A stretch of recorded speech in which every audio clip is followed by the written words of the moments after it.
Kamakshi Bengal club के सामने से जेएनएसी ने हटवाया अतिक्रमण। विशेष पदाधिकारी संजय कुमार स्वयं रहे मौजूद। दोबारा अतिक्रमण नहीं करने की दी चेतावनी। वेंडर की नियुक्ति के बावजूद अतिक्रमण होने से नाराज हुए विशेष पदाधिकारी। वेंडर को किया जाएगा शो कॉज नोटिस। दोबारा अतिक्रमण रोकने के लिए होगी पुलिस और जेएनएसी कर्मी की प्रतिनियुक्ति। 9 अक्टूबर से 13 अक्टूबर तक देश भर में मनाया जा रहा डाक दिवस। हेड पोस्ट ऑफिस में ली जा रही छात्रों की प्रोत्साहित करने वाली प्रतियोगिता परीक्षा। बिष्टपुर हेड पोस्ट ऑफिस में 159 छात्रों की ली गई प्रतियोगिता परीक्षा। पहला 3 स्थान पाने वालों को पोस्ट ऑफिस की ओर से दी जाएगी 6-6 हजार रुपए की पुरस्कार राशि। लायंस क्लब ने चलाया यातायात जागरूकता अभियान। जुबली पार्क गेट के सामने मंगलवार को चलाया गया ये अभियान। हेलमेट वितरित कर दी गई लोगों को सड़क सुरक्षा की जानकारी। विदाउट हेलमेट वालों को ट्रैफिक डीएसपी ने लायंस क्लब की ओर से बांटा 50 helmet. Traffic DSP Kamal Kishore ने की लायंस क्लब की सराहना। आइए बात करते हैं बंगाल क्लब के आसपास सड़क किनारे लगे ठेले और अतिक्रमण को जेएनएसी द्वारा हटाए जाने की। जमशेदपुर अक्षेस की ओर से मंगलवार को एक बार फिर से बंगाल क्लब के समीप किए गए अतिक्रमण को हटवाया गया। इस दौरान अक्षेस के विशेष पदाधिकारी संजय कुमार खुद मौजूद रहे, जिनकी देखरेख में अतिक्रमण हटाओ अभियान को अंजाम दिया गया। बताते चले कि पिछले कुछ दिनों से एक बार फिर से ठेला, खूबचा और छज्जा बनाकर लोगों ने बंगाल क्लब के सामने रोड के किनारे फुटपाथ का अतिक्रमण कर लिया था, जिसकी वजह से आवागमन काफी प्रभावित हो रहा था। स्थानीय दुकानदार जेएनएसी से लगातार इसकी शिकायत कर रहे थे, जिसके बाद जेएनएसी के विशेष पदाधिकारी संजय कुमार ने कार्रवाई की। उन्होंने अतिक्रमणकारियों को सख्त चेतावनी देते हुए दोबारा अतिक्रमण न करने की नसीहत दी। उन्होंने बताया कि इस स्थान के लिए वेंडर की प्रतिनियुक्ति कर दी गई है, बावजूद इसके अतिक्रमण जारी है। उन्होंने वेंडर को शो कॉज करने की भी बात कही। साथ ही कहा कि कल से नियमित रूप से यहाँ जेएनएसी कर्मी और पुलिस की प्रतिनियुक्ति की जाएगी, ताकि दोबारा अतिक्रमण ना हो। मैंने अभियान चलाया, इसके बाद भी मुझे शिकायत मिली है कि लोग फिर यहाँ पे लगा रहे हैं। तो हमारे जो टीम यहाँ पे है, अब रेगुलर यहाँ पे विजिट जरूरी होगी, इसलिए मैंने टाटा की भी मदद मांगा है। टाटा से करीब कितने लोग आए, 10 लोग उनके द्वारा भी प्रोवाइड किया गया। आज मैंने थाना प्रभारी से भी बात की है, उनको भी मैंने बोला है कि आज मैं जो अभियान चला रहा हूँ, कल के बाद यहाँ नहीं लगना चाहिए, तो आप सुनिश्चित करें। तो टाटा के भी जो फोर्स है यहाँ पे लगेगी और लोकल थाना प्रभारी भी मदद करेंगे। हमारी भी इन्फोर्समेंट टीम यहाँ पे रेगुलर घूमेगी। हम लोग अब सुनिश्चित करेंगे कि एक बार जिसे हटा दिया गया है वो ना लगे यहाँ पे। सेकेंडली कि यहाँ पे मैंने जिस पार्कर को यहाँ पे बंदोबस्ती किया, जिस कॉन्ट्रैक्टर के साथ, उसको भी मैंने सुखोज किया है। उसके जवाब का भी मुझे इंतज़ार है। अगर उनकी मिलीभगत रहेगी तो मैं उनको भी पेनलाइज करूँगा। उनकी कमेटी का हमको रिपोर्ट का इंतज़ार रहेगा। और सबसे मेरा मुख्य उद्देश्य है कि जिसको मैंने यहाँ पे दिया है, यहाँ पे ठेला नहीं लगे। तो ठेला नहीं लगे, इसके लिए मैंने सुनिश्चित किया है कि कल से एक भी ठेला नहीं लगेगा। मैं ठेला जो भी लगा रहे उनकी सूची भी बना रहा हूँ। अगर दूसरे बार वो लगाते हुए पाए गए तो मैं उनको भी पेनलाइज करूँगा, जो ठेले वाले यहाँ पे। आइए बात करते हैं भारतीय डाक दिवस के मौके पर देश भर में आयोजित की जा रही छात्रों के लिए प्रतियोगिता परीक्षा की। 9 अक्टूबर से 13 अक्टूबर तक देश भर में भारतीय डाक दिवस मनाया जा रहा है। इस मौके पर पूरे देश में सभी प्रधान डाकघरों में प्रतियोगिता परीक्षा आयोजित की गई है। जमशेदपुर में इस प्रतियोगिता के लिए 170 छात्रों ने आवेदन दिया था, लेकिन 152 विद्यालयों ने ही इस प्रतियोगिता परीक्षा में हिस्सा लिया। बताते चले कि डाक विभाग द्वारा आयोजित इस प्रतियोगिता परीक्षा में शहर के 4 स्कूलों के छात्र सम्मिलित हुए हैं। परीक्षा में अव्वल आने वाले 3 विद्यार्थियों को डाक विभाग की ओर से प्रोत्साहन राशि के रूप में 6-6 हजार रुपए पुरस्कार स्वरूप दिए जाएंगे। जानकारी हो कि प्रत्येक वर्ष डाक दिवस के अवसर पर डाक विभाग द्वारा उन विद्यार्थियों को प्रोत्साहित किया जाता है जो पढ़ने में काफी तेज होते हैं। केंद्र सरकार द्वारा संचालित इस कंपटीशन में छात्रों को अपनी भागीदारी सुनिश्चित करते हुए प्रथम 3 में स्थान प्राप्त करने होते हैं, जिन्हें पुरस्कृत किया जाता है। परीक्षा के आयोजन के लिए जमशेदपुर पहुंचे चकरदरपुर डाक विभाग के पदाधिकारी सिकंदर प्रधान ने बताया कि पिछले 3 वर्षों से इस परीक्षा का आयोजन किया जा रहा है और आगे भी किया जाता रहेगा। ये परीक्षा दीनदयाल स्पर्श योजना 2022 के तहत हम लोग ले रहे हैं भारतीय डाक विभाग की ओर से। इसमें 4 स्कूल के बच्चे पार्टिसिपेट कर रहे हैं। इसमें फर्स्ट सेकंड थर्ड जो बच्चे आएंगे उनको डिपार्टमेंट की ओर से 6,000 का पुरस्कार दिया जाएगा। अभी जो परीक्षा हो रही है उसमें 170 बच्चे को हम लोग जो है आमंत्रित किए थे, बट उसमें 11 बच्चे नहीं आ सके। 159 बच्चे अभी एग्ज़ाम दे रहे हैं और एग्ज़ाम चल रही है। 12 से 1 बजे तक का एग्ज़ाम है। अभी कुछ मिनट बाकी हैं, आई थिंक 15 मिनट के लगभग बाकी हैं, एग्ज़ाम 1 बजे तक होगी। लक्ष्य है कि ये जो है हर साल हमारे विभाग की ओर से होती है। बच्चे को देखिए अपने टैलेंट, अपने हुनर दिखाने के लिए जो है एक मंच है समझिए, और हम लोग हर साल लेते हैं। पिछले साल भी लिए थे, अगले साल भी लेंगे, क्योंकि ये भारत सरकार का ही एक कार्यक्रम होता है जो कि हर साल होता है। स्कॉलरशिप का है अभी फिलहाल डाक दिवस जो है 9 से 13 मनाया जा रहा है, उसी सिलसिले में एक कार्यक्रम ये है, उसी का एक अंग है। जो भी उत्तीर्ण होंगे उनको नहीं, जो फर्स्ट सेकंड थर्ड जो आएंगे उनको 6,000 का ये इनाम दिया जाएगा। स्टेट लेवल पे ये होती है, बाकी जगह भी ये इस तरह की परीक्षा हो रही है। ऑल इंडिया में हो रहा है, बट हम लोग को तो ये जो है 6,000 जो है झारखंड के हिसाब से यहाँ 4 स्कूल हैं। एक श्री कृष्ण पब्लिक स्कूल जो कि है, एक संत मेरी है, एक RMS बालीजोल है, एक भारतीय मॉडल स्कूल है। ये 4 स्कूल जो है सब बच्चे यहीं पे आए हुए हैं, क्योंकि इस स्कूल को हम लोग सेंटर बनाए हैं। अच्छा। सभी स्कूल के बच्चे इसी में हैं, एक ही केंद्र है जमशेदपुर में, एक ही केंद्र। आइए बात करते हैं शहर में लायंस क्लब द्वारा चलाए जा रहे ट्रैफिक जागरूकता अभियान के साथ साथ हेलमेट वितरण की। जमशेदपुर में लायंस क्लब द्वारा शहर के मुख्य स्थान जुबली पार्क गेट के सामने मंगलवार को यातायात जागरूकता अभियान चलाया गया, जहां लोगों के बीच हेलमेट का वितरण कर लोगों को सड़क सुरक्षा के संबंध में जानकारी दी गई। बताते चले कि जुबली पार्क गेट के समीप लायंस क्लब द्वारा चलाए गए यातायात जागरूकता अभियान में बतौर मुख्य अतिथि प्रभारी यातायात DSP कमल किशोर मौजूद थे। लाइसेंस क्लब की ओर से DSP ने 50 से अधिक लोगों के बीच हेलमेट का वितरण किया।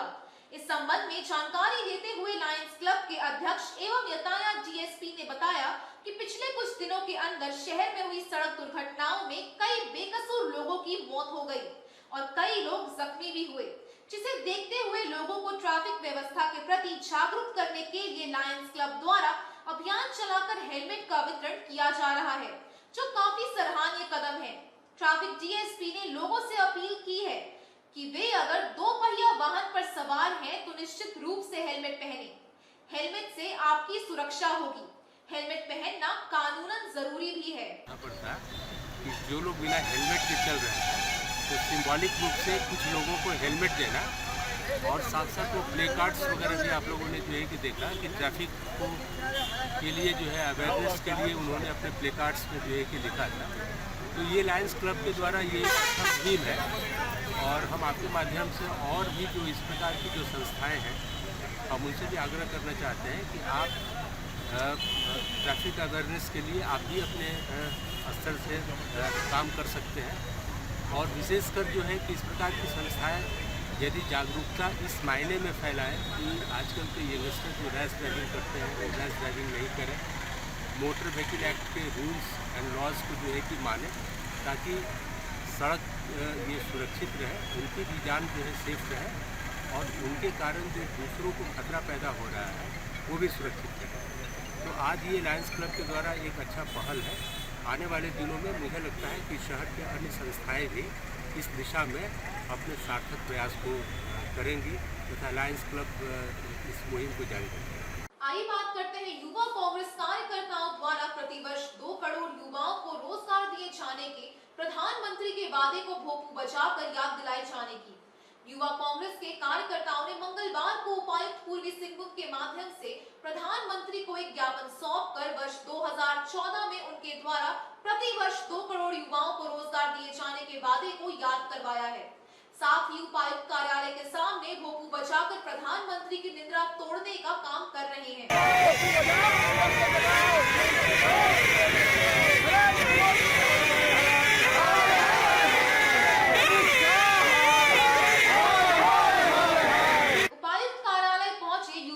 कार्यकर्ताओं ने जमकर प्रधानमंत्री को कोसा और कहा कि चुनाव से पूर्व जमशेदपुर के साथ साथ देश के सैकड़ों स्थानों पर उन्होंने सभा की थी। अपने संकल्प पत्र में देश के युवाओं से वादा किया था कि पीएम बनने पर हम हर साल 2 करोड़ युवाओं को रोजगार देंगे, लेकिन वास्तविकता इससे कोसों दूर है। सरकार की प्राइवेटाइजेशन की नीतियों के कारण करोड़ों युवा बेरोजगार हो गए। रोजगार को लेकर आपकी ओर से किसी प्रकार की कोई प्रतिक्रिया ही नहीं आ रही है। पूर्वी सिंहभूम समेत देश के युवाओं में इस बात का संशय पैदा हो गया है कि शायद आप रोजगार के नाम पर गहरी नींद में चले गए हैं। यही कारण है कि आज 11 अक्टूबर 2022 को हम युवा कांग्रेस के साथियों ने एक साथ करीब 500 भोपू बजाया है, ताकि आपकी नींद टूटे और युवाओं के प्रति आपके वादे आपको याद दिलाए जा सके। साथ ही उन्होंने मांग की कि रेलवे, एसएससी समेत देश के विभिन्न विभागों में रुकी हुई बहाली को तत्काल शुरू कराएं, ताकि बेरोजगारों को हक के साथ रोजगार मिले। आज हम लोग मजबूरी में भोपू बजा रहे हैं। आज पूरा देश के युवा बेरोजगार हैं, महंगाई बढ़ रही है, लेकिन केंद्र की सरकार जो बीजेपी की सरकार है उसके कान में जूं तक नहीं रेंग रही है। ये जब महंगाई कम थी तब स्मृति ईरानी जी रास्ते में बैठ के रोड जाम करके कहती थी कि आज गैस का दाम कम है, महंगाई बढ़ी हुई है। आज 1000 पार हो गया सिलेंडर का दाम।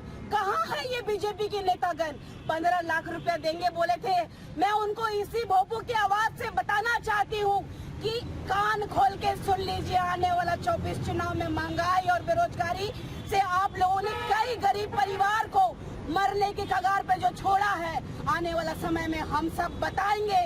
हमारा दिल रोता है और हमारी आत्मा रो रही है कि हम लोग इसीलिए पढ़ाई लिखाई किए कि आज केंद्र में रोजगार नहीं मिलेगा। आप जाति की राजनीति कर रहे हैं, लेकिन मैं आपको भोपू की आवाज से बताना चाहती हूँ कि शिक्षा जो हासिल करते हैं, जो युवक युवतियाँ रोजगार चाहते हैं, वो जाति के आधार पे अपना नौकरी नहीं मांग रहे हैं, वो मांग रहे हैं शिक्षा के आधार पे। लेकिन भी आप लोगों के कान में जो तक नहीं रेंग रहा है। तो मैं बता देना चाहती हूँ केंद्र के बीजेपी की सरकार को, जो मक्कार की सरकार है, जो झूठ की सरकार, जो फरेब की सरकार है, कि आने वाला समय में उतार के फेंक देने का काम गद्दी से हम युवा करेंगे। हम लोग डीसी महोदय के माध्यम से एक आवेदन देना चाहते हैं। उसके बाद हम लोग भोपू के माध्यम से उनके कानों तक आवाज़ पहुँचाना चाहते हैं। 2019 में जब चुनाव हुई थी, उस टाइम रीगन मैदान में नरेंद्र मोदी ने कही थी कि 2 करोड़ रोजगार देंगे। वो कहाँ है आज 2 करोड़ रोजगार? सब बेरोजगार एक आत्महत्या करने पे तुले हुए हैं। पूरी महंगाई पे केंद्रीय सरकार का ही कंट्रोल रहता है, राज्य सरकार की कोई कंट्रोल नहीं होती है। नहीं, इसमें पूरी केंद्र सरकार की कंट्रोल रहती है। बात करते हैं बिष्टुपुर के गोपाल मैदान में चल रहे स्वदेशी मेले में भारतीय परंपरा के मुताबिक आयोजित शंख वादन प्रतियोगिता की। जमशेदपुर के बिष्टुपुर स्थित गोपाल मैदान में चल रहे स्वदेशी मेले में भारतीय परंपरा को जीवित रखने हेतु हर वर्ष की भांति इस वर्ष भी शंख वादन प्रतियोगिता का आयोजन किया गया। इस प्रतियोगिता में मुख्य अतिथि के रूप में पद्मश्री छुटनी महतो शामिल हुई।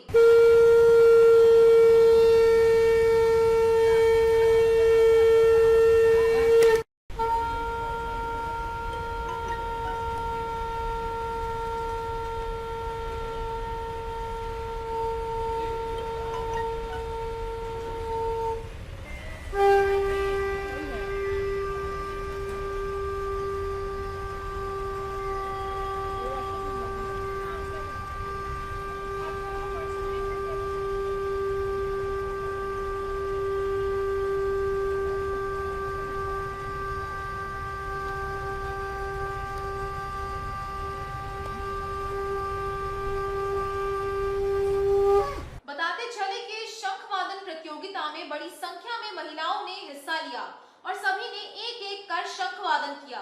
सबसे ज्यादा समय तक शंख वादन करने वाली महिला, जिन्होंने 26 सेकंड तक लगातार एक श्वास में शंख बजाया, उन्हें विजेता घोषित किया गया।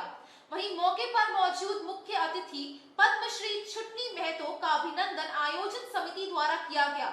उन्होंने भारतीय परंपरा का निर्वहन करते हुए शंख वादन प्रतियोगिता के आयोजन की भूरी प्रशंसा की। वहीं आयोजन समिति की सदस्य पूर्वी घोष ने कहा कि इस प्रतियोगिता को लेकर प्रतिभागियों में काफी उत्सुकता रहती है। इसी कारण हर वर्ष इसका आयोजन किया जाता है ताकि भारतीय परंपरा को हम और आगे बढ़ा सके। सुनते हैं उधर दशहरा में, खुद हमारे बगल में हम दशहरा का पूजा किए हैं और उसी का सिलसिला में हम नहीं आ पाए। आज हमको सुरभि जी ने मेरे को फोन किया तो बोला कि आप केमन आछो, तो हम बोली हम भालो आछी। तो हम इसीलिए हम बोले कि नहीं, बोला आपको ये गोपाल मैदान आना पड़ेगा। तो हमने तत्काल का प्रोग्राम, अगर दूसरा कोई कहता तो हम बात तो नहीं रखते, टाल देते, लेकिन पूर्वी दीदी का बात हम कैसे करेंगे। आज 2021 से लेके आज पूर्वी दीदी हमारा साथ है और मरते दम तक साथ में रहेंगे। जैसे गांव-गांव में जो खुद मेरे को डाइन बोल के ससुराल से हम भाग के आए, अब हम भाग के आए, जान बचाए, चारों पर बच्चा को बचाए और कैसे करके हम खरक पोषण करके हम बच्चा लोगों को पढ़ाएं लिखाएं। और हम लगे हुए हैं, सब कहता है जे आप पढ़ा नहीं लिखा नहीं, आपको कैसे मोदी ने सम्मान किया। आज जो शंख प्रतियोगिता हुआ, मैं तो तहे दिल से आभार प्रकट करती हूँ हमारा श्रीमती राजपति दीदी को, क्योंकि उन्होंने जिला संयोजक है और ये दायित्व मेरे ऊपर दिया। ये हर साल होता है, लेकिन इस साल इतने अच्छे तरीके से सोशल मीडिया में दे के सब जगह इनका प्रचार करके इतना जो कैंडिडेट सब आए, इसके लिए तो मैं सभी प्रतिभागियों को धन्यवाद शुक्रिया अदा करती हूँ। और ख़ास करके हमारा पद्मश्री श्रीमती छुटनी महातो जी, जो एक फ़ोन पर सुबह उनको फ़ोन किए और वो आ गए, इतना उनके साथ मेरा गहरा रिश्ता है, उनको मैं तहे दिल से आभार प्रकट करती हूँ, शुक्रिया अदा करती हूँ कि इतना अपना कीमती समय हम सभी के बीच में दिए और महिलाओं को प्रोत्साहित किए। उनका जो समाज में कार्य क्षेत्र है, डाइन प्रथा, उनको किस तरह से वो काम करते हैं इसके बारे में लोगों को बताए हैं, तो उनको बहुत बहुत आभार प्रकट करते हैं। जितने प्रतिभागी हैं, उनके साथ जो अभिभावक आए हैं और ख़ास करके मीडिया बंधुओं, सब जो इतना कवरेज देते हैं, सभी को तहे दिल से। और इस प्रतियोगिता का आयोजन का जो मुख्य है वो है पंकज जी को मैं शुक्रिया अदा करती हूँ कि हम लोगों की व्यवस्था जो है वो सुनियोजित रूप से कर दिए, उनके लिए भी उनको शुक्रिया अदा करती हूँ। आइए बात करते हैं आदितपुर नगर निगम क्षेत्र के हरिओम नगर में इंदिरा बस्ती मुख्य सड़क निर्माण योजना के शिलान्यास कार्यक्रम की। आदितपुर नगर निगम क्षेत्र अंतर्गत वार्ड 17 के हरिओम नगर स्थित इंदिरा बस्ती मुख्य सड़क निर्माण योजना का मंगलवार को नगर निगम के मेयर विनोद श्रीवास्तव और वार्ड पार्षद नीतू शर्मा द्वारा संयुक्त रूप से शिलान्यास किया गया। बताते चले कि हरिओम नगर में इंदिरा बस्ती जाने वाली मुख्य सड़क के निर्माण की मांग स्थानीय लोगों द्वारा लंबे समय से की जा रही थी। जनहित को देखते हुए पार्षद नीतू शर्मा द्वारा इस योजना को पारित करवाया गया, जिसके बाद यहाँ पेवर्स ब्लॉक सड़क निर्माण योजना का शिलान्यास किया गया। इस सड़क निर्माण योजना की लागत 11,73,000 रुपए है। शिलान्यास कार्यक्रम में पहुंचे मेयर विनोद श्रीवास्तव से स्थानीय लोगों द्वारा अन्य विकास योजनाओं को भी जल्द धरातल पर उतारे जाने की मांग की गई। वहीं पार्षद नीतू शर्मा ने बताया कि वार्ड वासियों के सहयोग से कई अन्य महत्वपूर्ण विकास योजनाओं को भी यहाँ जल्द पारित किया जाएगा। इस मौके पर किशोर, कुंदन ठाकुर, कौशल पासवान, SN शर्मा समेत कई स्थानीय लोग मौजूद रहे।